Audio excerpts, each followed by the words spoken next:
It is 7 p.m., and that means it's time for another edition of the Coach Brent Thompson Radio Show as we welcome you live to Home Team Barbecue, Fiery Ron's Home Team Barbecue in West Ashley. Ready for the show to begin, and for the next hour, we will talk about Citadel football with the head football coach, and that is Coach Brent Thompson. Glad to have you along with us this evening, folks, as we get things started here from Fiery Ron's Home Team Barbecue. We're kind of in that new area in the back here, where they have just renovated and put that all together, and so we're happy to be here and have a lot of questions for the coach as we go along in the show here this evening. So thanks for being with us. Let's get it underway here. The coach is alongside, and a victory for Coach Brent Thompson. He's starting to get used to this winning stuff. He is now 2-0 on the season after a victory over the Furman Paladins. And I would imagine, Coach, that even though this game looked very similar in result from the first game, that this one was maybe a bit more satisfying than Mercer because of who it was against. Yeah, absolutely, Mike. I mean, it's always good to get a win against Furman, that's for sure. We didn't start off the day so well, but, I thought we finished the day outstanding. So it's not always how you start, but it's how you finish. That's for sure, and a finish that was very good for the Citadel Bulldogs in this one. So we've got a lot of things to talk about with the coach. But again, it was one of those deals where you had a circumstance where you needed a fourth quarter drive. They had taken the lead, and you also got an interception at the end of the game on a drive that was pretty much their last chance. So for the second consecutive week, an interception that pretty much iced things after that point. Yeah, I thought that once again it was a very interesting game. We played it all the way through to the fourth quarter. I certainly would like to play a little bit more in the second and the third with the offense. I thought the defense kept us in there all day long, created enough turnovers. The special teams gave one away, but they certainly got one back for us with the punt return. That was muffed by Furman. So that was kind of a wash right there. So I thought things kind of equaled out there. Between the offenses and the defenses and the special teams, but I thought it was once again it was a good football game for us to kind of learn from. We kind of know where we're at. It was what I thought it was going to be going into the game, and that was playing another league opponent that knows you. They're going to try to exploit your weaknesses, and you're going to know exactly where your weaknesses are going into week 3. Your ball club gets 2 wins to start off the season, both in league action. So you're 2-0 now in league play and firmly in the driver's seat as everybody else starts playing the games now. So a good way to start things off because, these weren't 2 easy opponents to start the season for you. No, not at all. And I think Mercer played Georgia Tech fairly tight. And, of course, we saw Furman the week before play Michigan State very tight. So I think I feel comfortable about those 2 wins. I feel good about those 2 wins. And I feel like those 2 teams are going to make some noise in the conference for sure. So it's going to be an interesting race here in the next few weeks. A lot of teams are going to get started in terms of their league action this week. Chattanooga is going to go to Furman. Western Carolina is going to take on ETSU.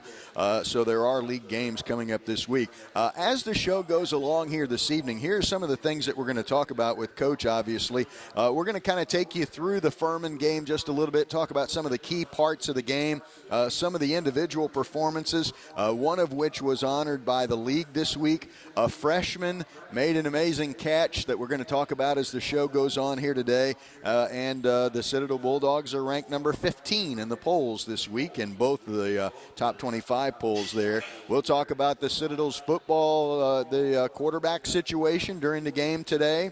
Lots of different things going on. And the 2017 schedule has been announced, and we will bring that to you and talk about that with Coach as we go along here. Also kind of take you on a little bit of a flashback. This Gardner-Webb game is actually a return game from a game played in 2014. They skipped a year, and now 2016 we're going to finish off the home-and-home series with Gardner-Webb out of the Big South. And so we'll talk about the first game played in this series, which was back in September of 2014. Somewhat of a record-breaking performance, and we'll talk to Coach about what things are like now versus what they were like back then. And so we've got a lot to do with the Coach, and we're going to get right to it when we come back after our first break of the show. This is the Coach Brent Thompson Radio Show on Sports Radio 1450.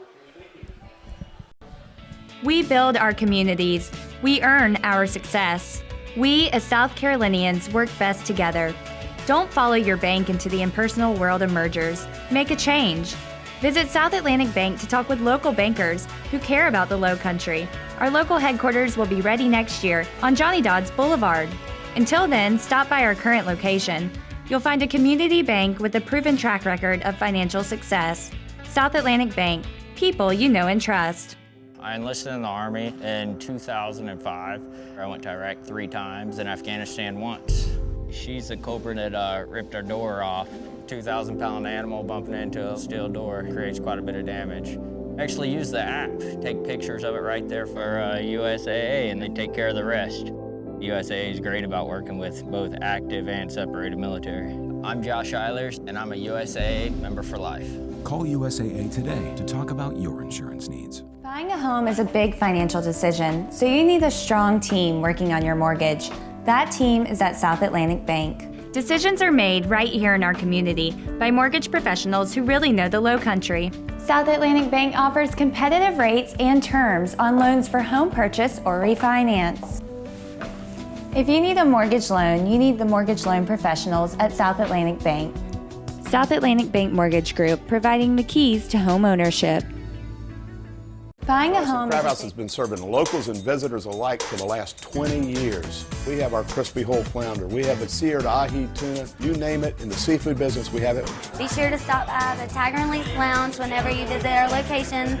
We have many frozen and specialty drinks, awesome margaritas. One of my favorites is the Wappi Punch. If you don't like it down in the historic district, come over to James Island, sit on the Intercoastal Waterway. It is an unbelievable view where it's southern seafood at sensible prices and a darn good time. Charleston Crab House has been serving locals and visitors alike for the last 20 years. We have our crispy whole flounder. We have the seared ahi tuna. You name it, in the seafood business, we have it. Be sure to stop by the Tiger and Leaf Lounge whenever you visit our locations. We have many frozen and specialty drinks, awesome margaritas. One of my favorites is the Wappi Punch. If you don't like it down in the historic district, come over to James Island, sit on the Intercoastal Waterway. It is an unbelievable view where it's southern seafood at sensible prices and a darn good time. Charleston Crab House has been serving locals and visitors alike for the last 20 years. One extra day we have our crispy whole flounder. We have the seared ahi tuna. You name it, in the seafood business, we have it. Be sure to stop by the Tiger and Leaf Lounge whenever you visit our locations. We have many frozen and specialty drinks, awesome margaritas. One of my favorites is the Wappi Punch. If you don't like it down in the historic district, come over to James Island, sit on the Intercoastal Waterway. It is an unbelievable view where it's southern seafood at sensible prices and a darn good time. You have a little bit of a Charleston Crab House has been serving locals and visitors alike for the last 20 years. Maybe give you a little bit more time to think about what you really want to do.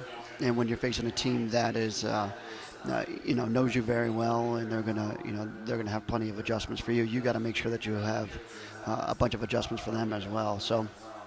I think it's a little bit abnormal of a week, and it was just a little bit different being that we played on a Thursday night the week before. So, I think moving forward I enjoyed it, I liked it, but it does throw your schedule just off a little bit. Did you think Furman was an improved football team from when you played them last year to when you played them this week? Oh, absolutely, hands down. They made more of an attempt to run the ball on offense, and I know our defense did a good job of shutting them down. The quarterback, we knew he was deadly with his feet, and he got us a couple times on the scramble. Those things are going to happen. We were dropping quite a few guys there. We were forcing them into, being one-dimensional, and then sometimes when that happens is, the quarterback does cut free a little bit. As far as on defense, they did a much better job of defending us. They had a really good plan defending us, and it was different than last year, and it was different than the year before, so we had to make a lot of adjustments on the run, and we had to make sure that, we were constantly trying to stay one step ahead of them and what they were trying to do, which can be difficult at times. I had heard going into this ball game that some of the things that Furman people were most pleased about was the fact that their team was a much more physical bunch. How did you see that aspect of their team difference-wise going into the game? Yeah, I thought that came through. It came through with the fact that they were making more of an emphasis to try to run the football. And that creates, a little bit more of a physical defense as well, because they're going against each other all spring, they're going against each other all fall camp, And early on in the year, you could see that physicality coming through. And they probably realize that when you're going up there to play, when you got to play a Michigan State who likes to run the football and they like to be a gap scheme, downhill run team on you. So, I thought it was important that those guys, those guys were pretty tough out there. So for us, we had to match their physicality, and we had to constantly adjust to what they were doing. So this ball game starts off in a way that you're not necessarily crazy about, in that they win the toss, defer to the second half, so you get the ball. Then there's the fumble on the kick return. It gives them pretty good field position. They get it at the 25-yard line, and 5 plays later, you're in a little bit of a hole in this one. Yeah, that's a tough position to put our defense in, and their young man did a good job of. They just popped the ball out. He put his face right on the ball of Quinlan, and Quinlan was carrying it fairly tight in there. And the next thing you know, it just got popped out and was laying on the ground, rolling around. The good thing is our players can rebound and they can battle back from that. But really, it was a difficult way to start that game. So then Furman's up 7-0 after a 12-yard touchdown pass from Blazejowski to Suttles. Then your guys come back, get a couple of different touchdowns, and take the lead into halftime locker room. So let's go back to your decision-making going into the ball game about who would start the game at quarterback. Black gets the nod, but Dominique Allen obviously played a lot in the ball game. So how did you decide that you were going to go with Jordan last week instead of Allen at the start of the ball game? Well, I thought Jordan had a great week of practice. He was actually doing a really good job and had a good game. So I didn't see any reason not to start him, and he had done such a good job. Dom, like I said, and I sat here last week, my main concern with Dom was his timing with the wide receivers. He wasn't just all there all week long. But I did, when I started the game, I told Jordan and I told Dom both. I said, look, at some point I'm going to put Dom in just to, start to break him in, start to get him ready, and, see how that goes. And, once he got in there, he started to get a little bit of a comfort level. Jordan, of course, goes down and takes us down. I think it was like a 15-play drive, and we go down and score on the first one. We went back and forth between the two quarterbacks until I kind of settled into what was comfortable for us. But both of them did a great job of leading at different points throughout the game. And both were in different scenarios throughout the ball game there. So any difference in how you prepared both guys for the potential of playing last week versus this week? No, we've split the reps. They've both done a good job of taking care of the ball, making the right checks. They're both throwing the ball a lot better now. And, I think that's always a main concern of us, of just trying to get people off of us a little bit. So, either one of them, I think, can go in there and win the football game for us. Sometimes it's dictated by what the defense is giving us, and that was kind of the case on Saturday night. When did you inform the player who would start that he would be starting, and will it be the same game plan this week in terms of who gets the nod and when you tell the guys? Yeah, it'll probably be very similar to this week, or to last week. This week is I informed Jordan on Saturday morning. I kind of made my final decision there, so that way he had Saturday's walkthrough to get ready for that. And I informed Dom at that time as well, and I told Dom that he was going to get some reps in there, and I told Jordan that Dom was going to get some reps in there. They both handled it great. They both understood completely where we were, and a lot of it is, could Dom, get in there and take? He hadn't taken a hit. He hadn't taken any shots on it, and sometimes you got to break into that as well. And I thought he did a good job of that. So we're at a point in the ball game now. We're pretty much at halftime, and you're at 13-7 with the lead in there. How did you feel about things at halftime of the game? I felt good. We had to make. I thought defensive was playing great. I thought they kept on getting them off the field for us. We had to change the field position a little bit. We kept on having to, get long drives in there. We probably should have taken more shots down the field. And there's a couple things that I would have done differently if I had to do it all over again. But we had a lot of the adjustments ready, and we had a lot of the adjustments ready at halftime. And so we had to try to figure out what was going to be best to be able to move the ball down the field with a little bit of a different scheme than what we had practiced against. But we've got enough experience up front, enough experience, in our A-back spots that we can make those adjustments without much of a problem there. So we had to continue to do what we were doing on defense, stopping the run and forcing them and trying to get them off the field. And hopefully, they made a mistake, which they made a couple of mistakes out there and turned the ball back to us.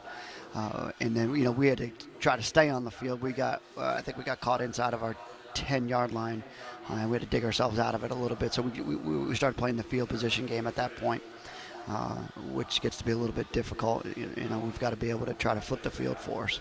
We will come back and talk about the remainder of the Furman game and move on to Gardner-Webb. It's the opponent for this week for the Citadel Bulldogs, and we'll do that when we come back to Fiery Ron's Home Team Barbecue in just a couple of moments. We're at the West Ashley location for the Coach Brent Thompson radio show on Sports Radio 1450. You've seen us compete on Barbecue Pit Wars. You've heard about our award-winning barbecue and wings, but have you tried Qology yet? Barbecue nachos, award-winning ribs, barbecue tacos, and of course our pulled pork sandwiches just for a start. Live entertainment and happy hour Monday through Friday from 4 to 7 p.m. Visit Qology Barbecue today, located at 32C North Market Street at the corner of North Market and East Bay.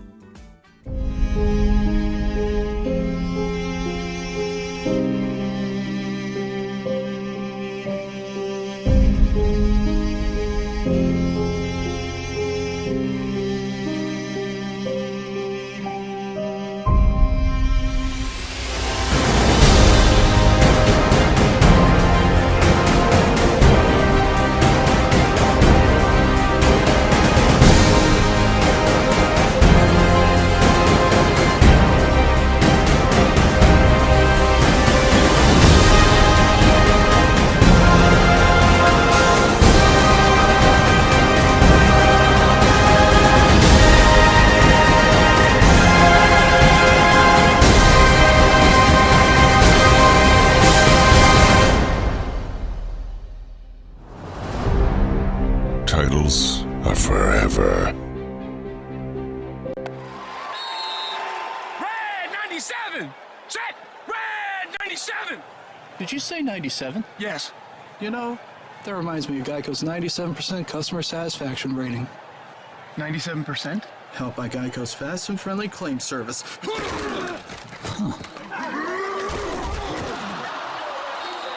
Oh yeah, baby. Geico's as fast and friendly as it gets. Geico. Expect great savings and a whole lot more. Red 97! Set! Red 97! Did you say 97?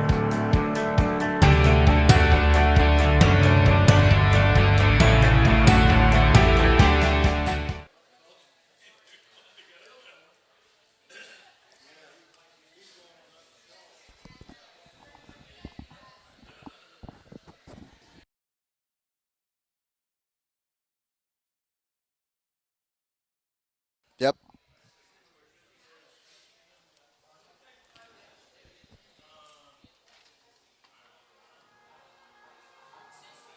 Welcome back to Fiery Ron's Home Team Barbecue in West Ashley. This is the Coach Brent Thompson radio show, and welcome back to the show. My name is Mike Legg, and we are glad to have you with us for the show tonight. We were talking about the Furman ball game and where it went at this point. We were at halftime in terms of the recap of the game, and the Bulldogs with a 13-7 lead. Kind of like the previous week, Coach, where Mercer was concerned, there was not a lot of scoring that went on in the second half of the game.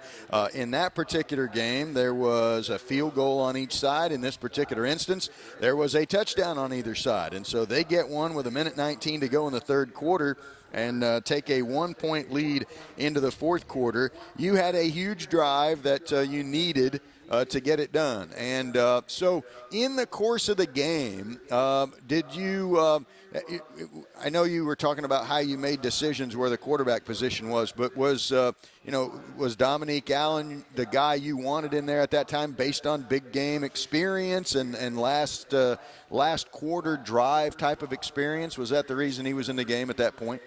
That's hard to say that because Jordan, did it the week before, so you could easily say that. Yeah. You'd feel comfortable with him in there trying to drive a team down there. I thought it was more of what Furman was doing. It was that kind of a ball game for us.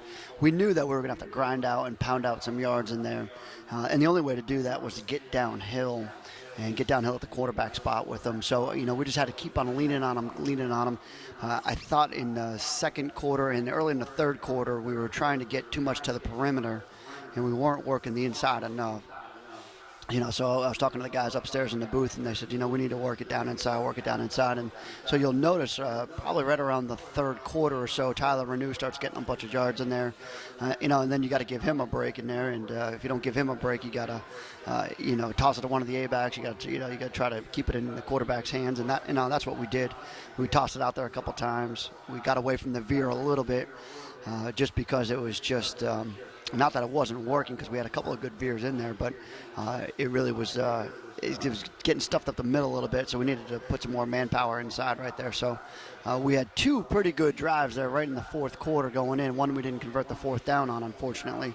But, the next one we did. But I thought the keys to those drives, we had two big catches right there, and one was by Josh LeBlanc, which you mentioned before, and then senior DeAndre Schultz. So, once again, I think those guys came up big, and they came up big when we needed them. That catch from LeBlanc was a 50-yarder. Dominique Allen throws it up there. It looked like it had a potential for being intercepted. LeBlanc even looked as if he was maybe starting to try to play a little bit of defense, but he did give up on the ball. And he kind of gave you a glimpse of your future right there, because it appears that young man's going to be on the field a lot. Yeah, I was a little bit concerned with him being out there, especially in a critical situation, being that it was in the fourth quarter and that we were down. But, he's shown such tremendous talent. And I said it last week, he's got great speed. He's fearless in there. He does a great job in practice.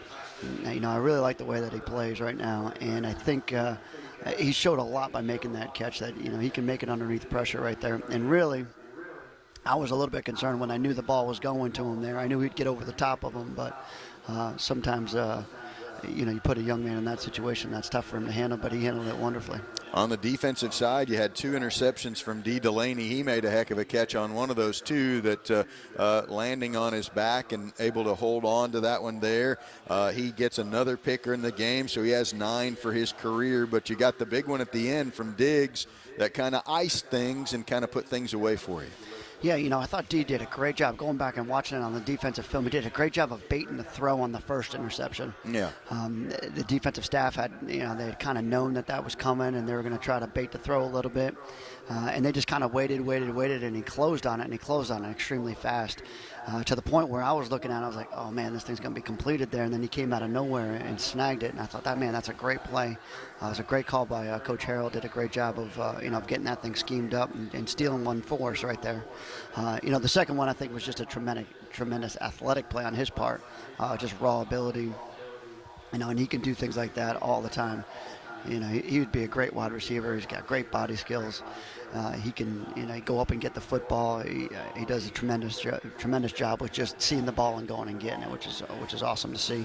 And then Malik, that was not an easy catch. He had to kind of adjust in the air. And when you're playing the post safety and you're trying to get underneath the ball like that, and steal it out of the air, that's not an easy catch to make, and I was really impressed with that as well. So all three of those interceptions were not easy, but they were great.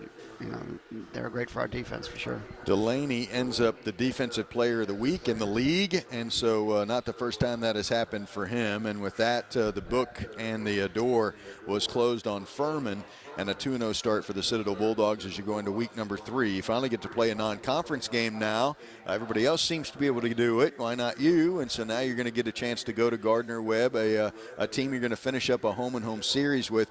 In this particular segment anyway, Coach, just give me some impressions about Gardner-Webb, what you know about them.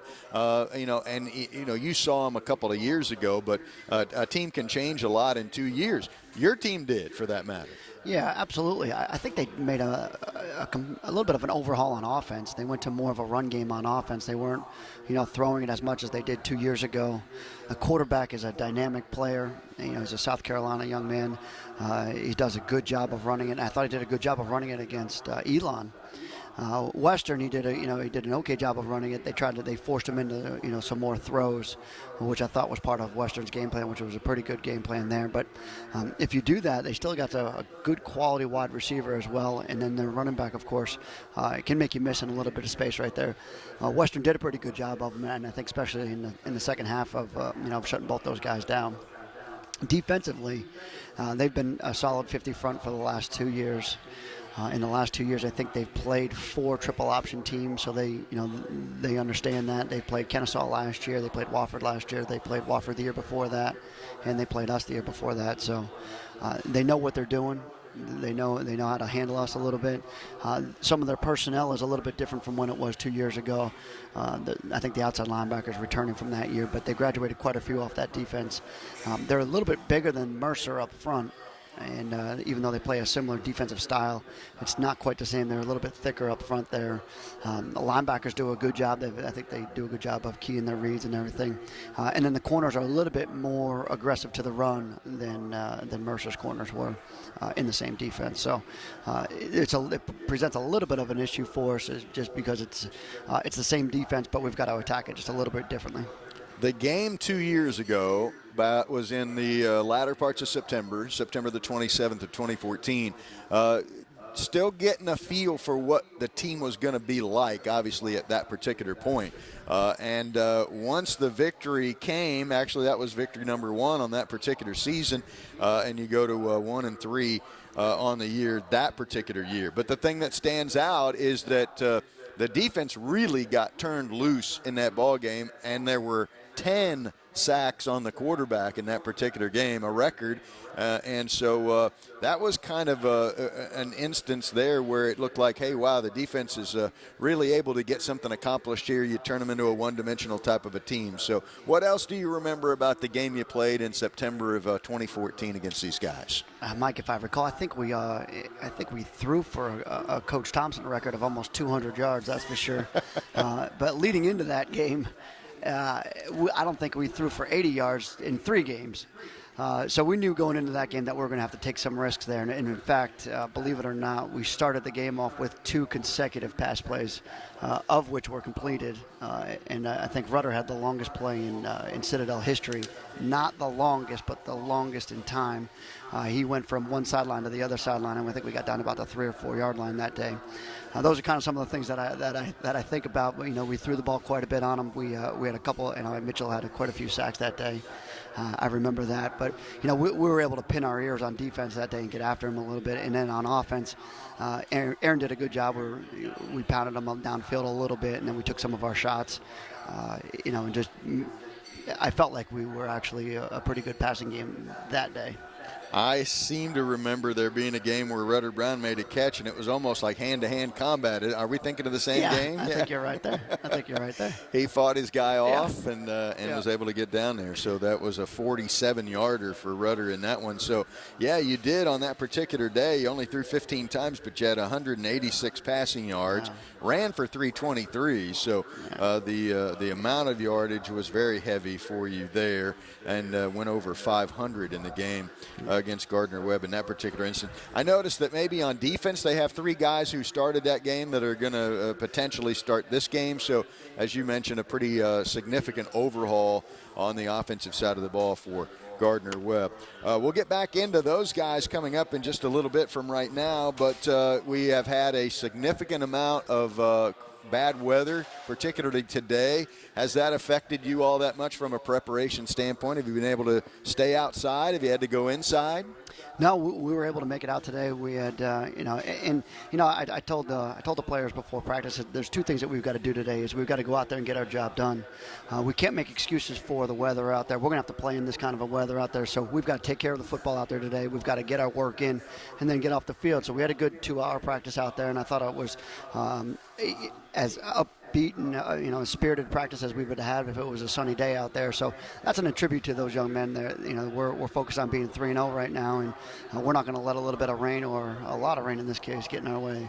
Coach, talk about how you structure the practices during the week once the season is underway and guys are getting hit a lot during the games. Are there days where you hit harder? Are there days where you back off? And kind of how does that work, and how are your practices structured that way? Yeah, the number one thing is we want a fresh ball club, and that goes back to Coach Houston. We are a physical football team, but we do understand that the longer the season, the way we play football, both offensively and defensively, it's a long and tough season for our players. And they live a tough life. They get grinded on pretty good. But so later on in the week, we kind of take it easy on them. A little bit earlier on in the week, we'll be a little bit more physical. We'll be in full pads on Tuesday for sure. We do go against each other for about 5 minutes every week just to kind of keep our edge. It helps us when we go and play Wofford, it kind of keeps our defense alive and it keeps our offensive guys alive going against some one guys. But we just do a few reps of it just to keep us alive there on Tuesdays. Wednesdays, like today, we just go out there in shells and we do more scouted looks. We get a lot of special teams work in there. We work on different situations on defense. Offensively, we get a lot of our veer work done at that time. And we make sure that all of our keys and reads, and the biggest thing is probably our timing on offense leading into Thursday. Thursday's a fairly light practice, and that's when we really start to get our legs back. We go out there in helmets for the most part. Early on in the season, we may go out there in shells, but we try to back off them as much as we can so that we have a fast, ready-to-go football team out there.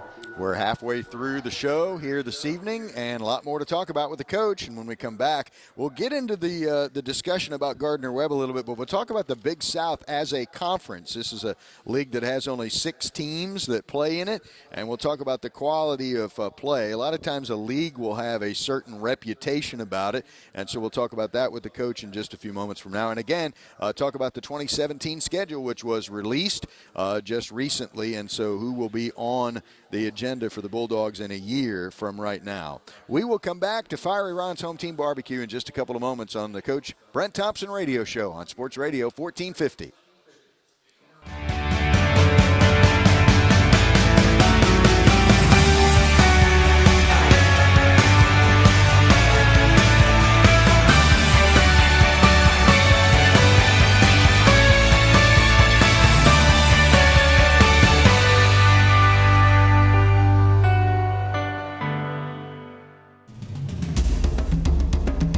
Style, selection,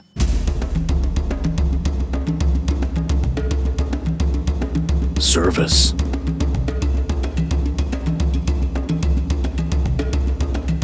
quality, value. See what everyone is talking about. Ashley Furniture Home Store. We build our communities. We earn our success. We, as South Carolinians, work best together. Don't follow your bank into the impersonal world of mergers. Make a change. Visit South Atlantic Bank to talk with local bankers who care about the Low Country. Our local headquarters will be ready next year on Johnny Dodds Boulevard. Until then, stop by our current location. You'll find a community bank with a proven track record of financial success. South Atlantic Bank. People you know and trust. In the Army in 2005. I went to Iraq 3 times and Afghanistan once. She's the culprit that ripped our door off. 2,000-pound animal bumping into a steel door creates quite a bit of damage. Actually use the app. Take pictures of it right there for USAA and they take care of the rest. USAA is great about working with both active and separated military. I'm Josh Eilers and I'm a USAA member for life. Call USAA today to talk about your insurance needs. I enlisted in the Army in 2005. Financial decision. So you need a strong team working on your mortgage. That team is at South Atlantic Bank. Decisions are made right here in our community by mortgage professionals who really know the Low Country. South Atlantic Bank offers competitive rates and terms on loans for home purchase or refinance.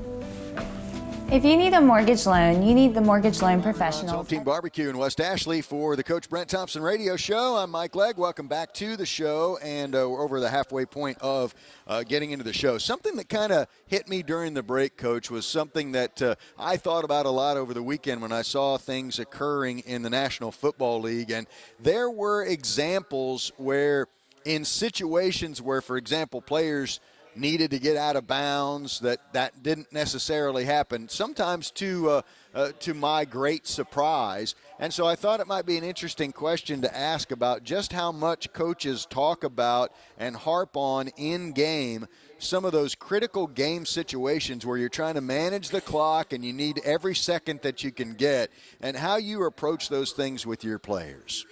Mike, you take a lot of those things for granted, and if you don't watch out, something like that can happen to you. And then as a coach, you sit there and you say, well, what could I have done better there? So every Thursday we work on our 2-minute drill for sure, and we kind of remind everybody. The key is you have to remind everybody when the clock stops, when the clock starts, what's the penalty situation, how many points are you down by. You have to cover a lot of different scenarios. And I've got a checklist on my call sheet that I've had on there for years, that anytime that we go out for a 2-minute situation is this is what I need to remind the quarterback, this is what I need to remind the skill guys. Do we need to get out of bounds here? Do we need to get a first down here? Are we in getting a field goal range, or are we, have to score a touchdown range? So, a lot of those things need to be covered, and they need to be covered every week just to remind guys. And it's harder when you have younger players, but when the older players, they kind of know it, they kind of understand it. And fortunately, I felt like over the past couple of weeks, and then even in practice, I think our guys do a good job of knowing how to get out of bounds, when to get out of bounds. And sometimes you make it as difficult as possible on them, and you force them to call it inbounds, and now we've got to get going, and we've got to be able to get up and on the line of scrimmage, and we've got to operate, and we've got to be able to conserve our timeouts. Coach, there were some rules changes that hit in the offseason that take effect this year, but have you seen a lot of anything that has become new in terms of the way the game is called rear its head in your first 2 ball games? It's been pretty much the same sort of thing as last year. Well, there's been a couple of rule changes there. A couple of them are fairly minor. A couple of them are fairly minor for us. The one major rule change for us has been the blocking below the waist rule. They've kind of tightened up the parameters on it, and it showed a little bit the other night where, are you in the tackle box, are you out of the tackle box? And that's a little bit of a gray area for the umpire. It's a great area for our running backs for sure. So that could be a little bit of a tough judgment call at times, and it's really something that we've got to keep a close eye on. We've got to do a good job of coaching it to make sure that we don't put ourselves in a tough situation. Now, I'm not asking this next question to have you go on, any type of a dialogue about the officiating, but there was a time where I noticed very obviously that something had occurred, and I believe perhaps it was a spot that you were a little hot under the collar during that game the other day. And so am I thinking about the same thing there? Yeah, once again, it's spotting. You always go back to the John Madden, the left foot or the right foot, and I think I got the right foot in that case. Unfortunately, I thought for sure. I didn't even think it was close. We had a half a yard to go. Dominique's a 6 foot. He's almost 6 feet 1 inch right there, and he's a 230-pound quarterback in there. We had them off guard. We didn't have them. They weren't even lined up. I thought we would have had to get stuffed in order to have that spot. So I was getting ready to call the next play. I thought we had it clearly. But, of course, we ended up about a half a length short of it. And, that's the way that it goes sometimes, I guess. There was a circumstance in the game, and we talked about it up in the booth, that we hadn't necessarily seen it before, but there was a taunting call on your guys, and it was Pinson that it was called again. But to have it occur during the play and not after the play was something I hadn't necessarily seen, and if I have, it's been a long time ago. Can you shed any light on that whole call? Yeah, I thought it was a little bit unique. He did taunt them. There's no doubt about that. I thought it was a good call.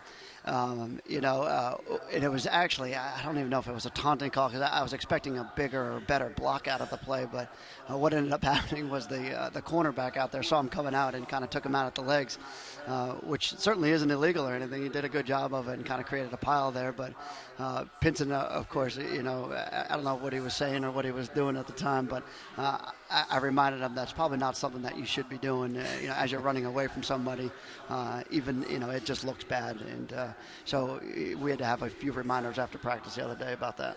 Now, where you're concerned on the sideline, you have to walk a little bit of a tightrope with the way you talk to the officials. And so that is obviously something that's a little different. You were a very long way. I know last year you talked to the officials, but they just couldn't hear you from where you sat up there next to me.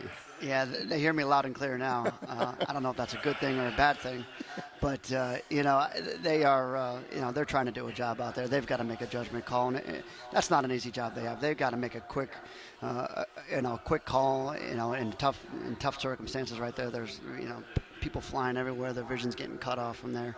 And they're out there to do a job, and I think they've got a job that's threefold out there. They need to, keep the game running, keep the game on schedule.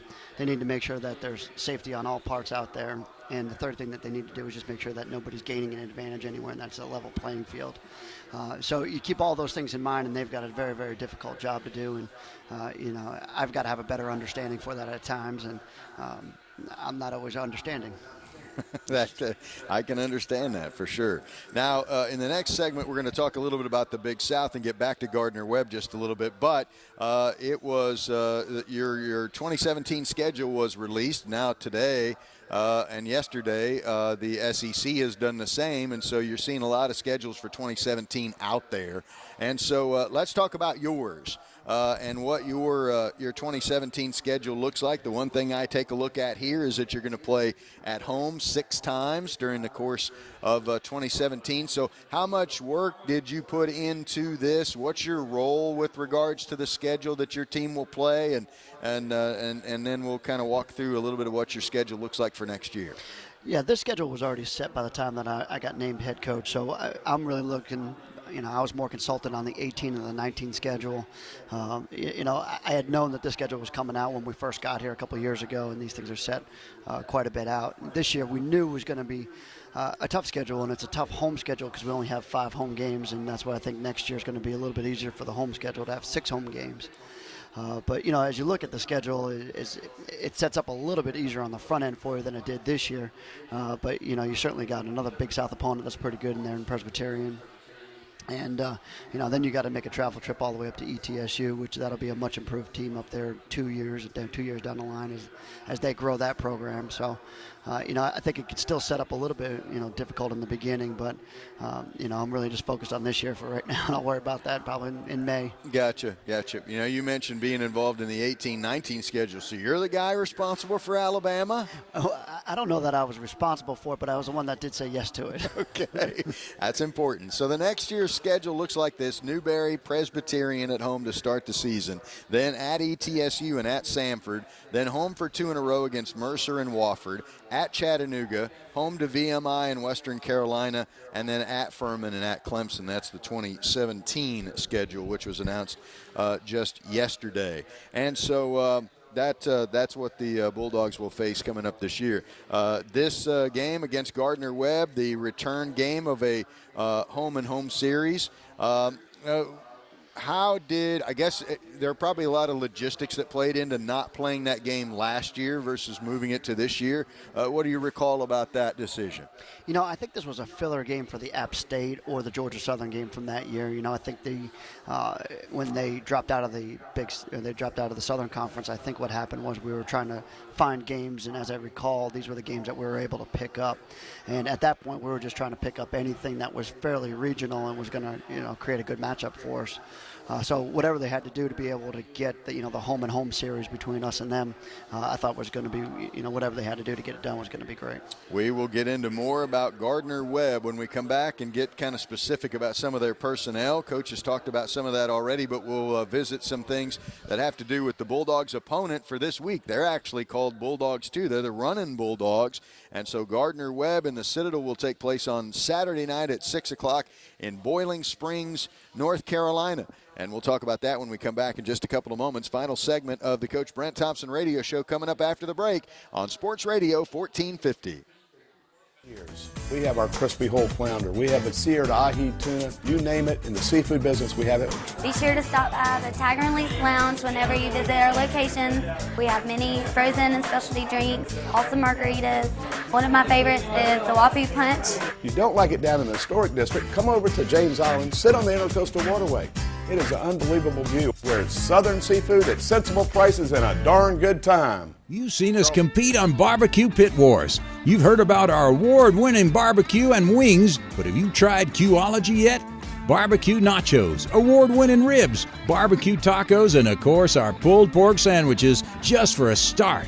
Live entertainment and happy hour Monday through Friday from 4 to 7 p.m. Visit Qology Barbecue today. Located at 32C North Market Street at the corner of North Market and East Bay.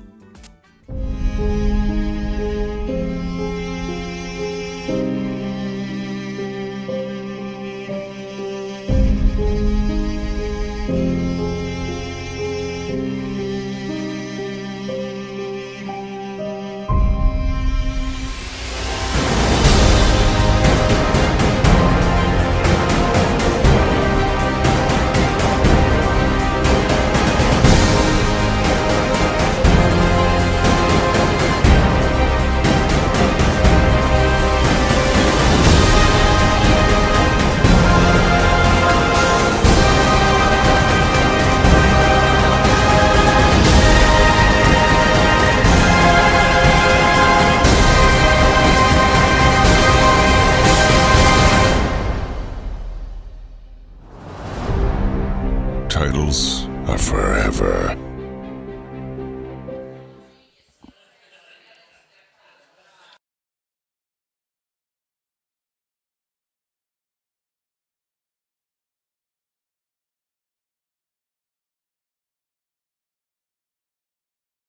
To the Coach Brent Thompson radio show, live from Fiery Ron's Home Team Barbecue in West Ashley. We will have this show tonight and then 9 more in a row on Wednesday night at 7 o'clock, so you can plan accordingly. We have a good group on hand with us tonight, and we are very thankful for the people who come out and watch this particular show and listen to it as well, and some very, very good Citadel fans in the house here tonight. So we thank you guys for all being here this evening as we talk about the Bulldogs. You'll take on the running Bulldogs of Gardner-Webb coming up this weekend, Coach, a 6 o'clock ball game on Saturday night. And so the Big South as a conference, I mentioned earlier, it's a 6-team league.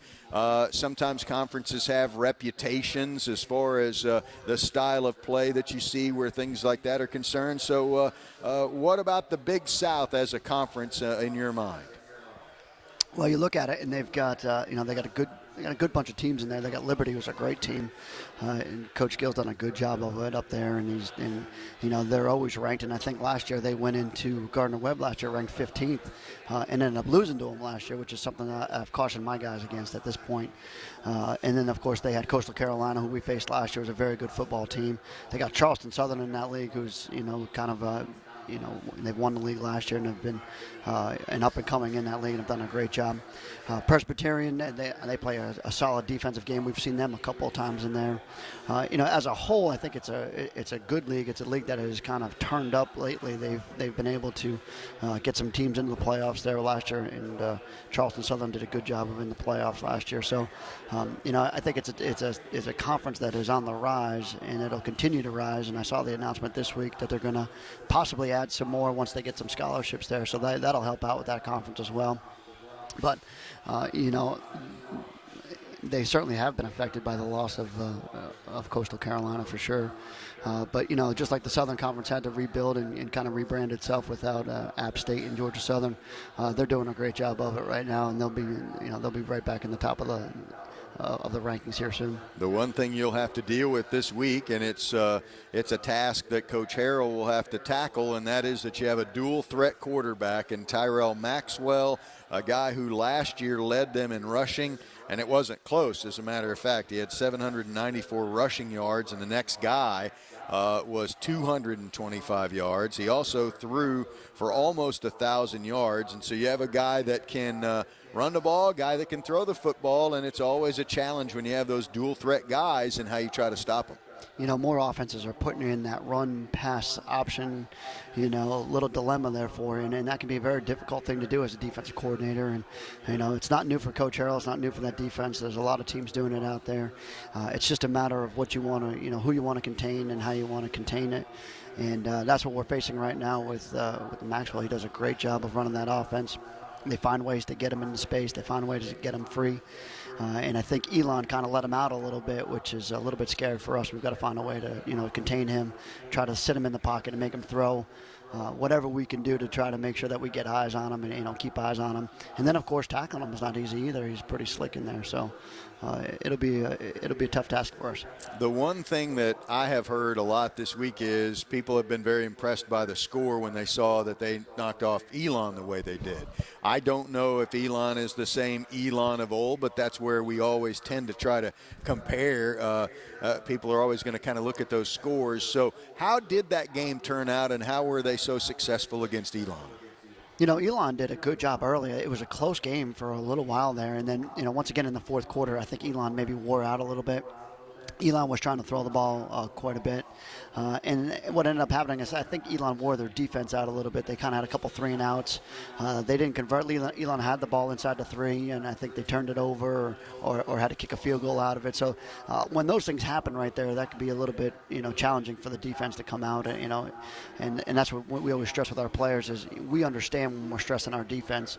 And it happened to us at Mercer, and I said, we got to control this clock a little bit more. We got to maybe run the fullback a little bit more.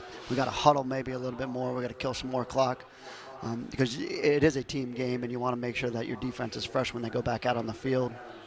So, I think that may have happened in that Elon game there. And then once a team gets wore out, they just start to be able to open up seams on them, and that's ultimately what the offense wants to try to get to. On defense, that they did a good job against the pass. Elon had a little bit of a hard time. They're getting a pretty good rush on the quarterback. Elon played a couple different quarterbacks in the game. So Elon is still only in their second year of that head coach being there. So I think they're kind of still on the rebuild, trying to figure out where they are and trying to get a lot of his players in there. Some offenses, going back to Gardner-Webb a little bit here, some offenses, like yours, for example, you will have tight end principals. Sometimes you'll line up receivers in tight end positions. They tend to use their tight end as a little bit more of a weapon downfield. Their leading returning receiver from a year ago is their tight end. He caught almost 30 passes a year ago. So talk about how they use the tight end as a scheme in the offense. He's a big fella now. I think he does a good job of getting open, and he can go up and get the football for sure. And more, most of these offenses are using them as H-backs. They're moving them around. They're trying to gain leverage with them. They're trying to create new gaps with them. And that can pose a lot of trouble for a defense. We try to do the same thing, just on a different principle with some of our tighter alignments with our wide receivers, and those guys do a good job of being able to create gaps for us. So they're a triple option principled offense. They do some things very similar to us, so they use them in quite a similar fashion, but they do a little bit more with the play action game, being in the shotgun with their tight end. On the defensive side for Gardner-Webb, one guy who returns is the guy that's obviously one of the best guys on their defensive side. His name's Chad Jeter, wears number 38. Last year led him in tackles, also led him in tackles for loss, and was a guy who put up a lot of sacks for them as well. And so what's kind of the snapshot of them from a defensive perspective? I like both of their outside linebackers, Cook and Jeter. They're very good players, and that's how they end up with a lot of sacks in there. They do a good job of reading their keys, and it creates a little bit of an issue for us because I think they can get you and they can track you down from the backside for sure. They're playing a couple new inside linebackers that played a little bit last year but didn't play too much. And I think the back end, they're 3 of the 4 are back, so they've got a little bit of experience in there. And then their up front guys, they're replacing a nose guard that I thought he played against us 2 years ago. Was a very good football player, and I think he had a chance in the NFL. And we saw him give Wofford a little bit of a fit.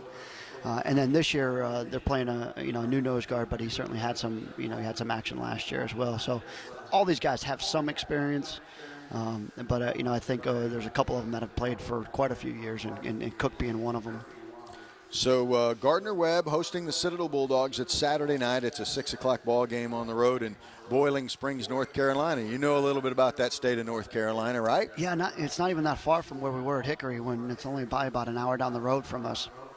Yeah, so believe it or not, though, they were an hour down the road. They're off the beaten path a little bit. I had never ventured there, so this will be the first time that I'm there. It looks really nice on film.